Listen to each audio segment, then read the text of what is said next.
ያው ቅድም ጀማል እንዳለው በታሪክ ፊት ታሪክ ማውራት ከባድ ነው። በእርግጥ የኔ ሞስት ከታሪክ ብዙም የተገናኘ አይደለም፣ ነባራዊ ሁኔታ ስለሆነ ሞር ትኩረት ማድረገው በዛ ዙሪያ ላይ ለመጠቆም ያህል ነው።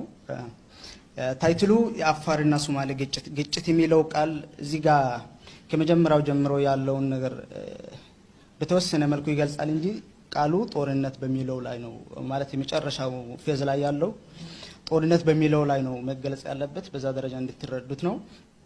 ነባራዊ ሁኔታ ቀጣይ ስጋትና ዘላቂ የመፍትሄ አቅጣጫ ምን መምሰል አለበት በሚለው ላይ ያለው ኮንሰርን ለማሳየት ነው።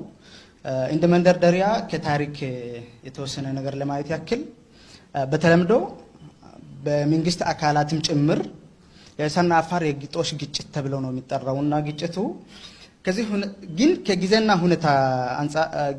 ሁኔታ ጋር እየተቀያየረ አድማሱን እያሰፋ ብዙ ተዋናዮች የሚሳተፉበት የመሬት ወረራና የውክልና ጦርነት ለመሆን የበቃው የአፋር ሶማሌ ግጭት መነሻ ደግሞ ከዜላ ያደረገ እርን አልፎ ወደ 300 ኪሎ ሜትር ወደ ውስጥ በመዝለቅ አሁን ላይ የአፋር መሃል ማለት ሶስቱ ቀበሌዎች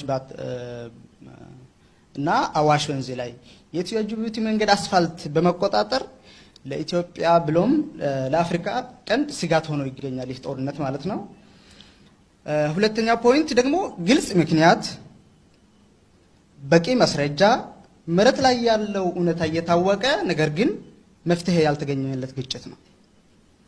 በሶስተኛ ደረጃ እስካሁን ከታየው እውነታ አንፃር ሲንገመገመው በቀጣይ ጦርነቱ እንደ ሀገርም እንደ አፍሪካ ቀንድም ብዙ ዋጋ ሊያስከፍልን የሚችል ጦርነት እንደሆነ ነው የሚያሳየው።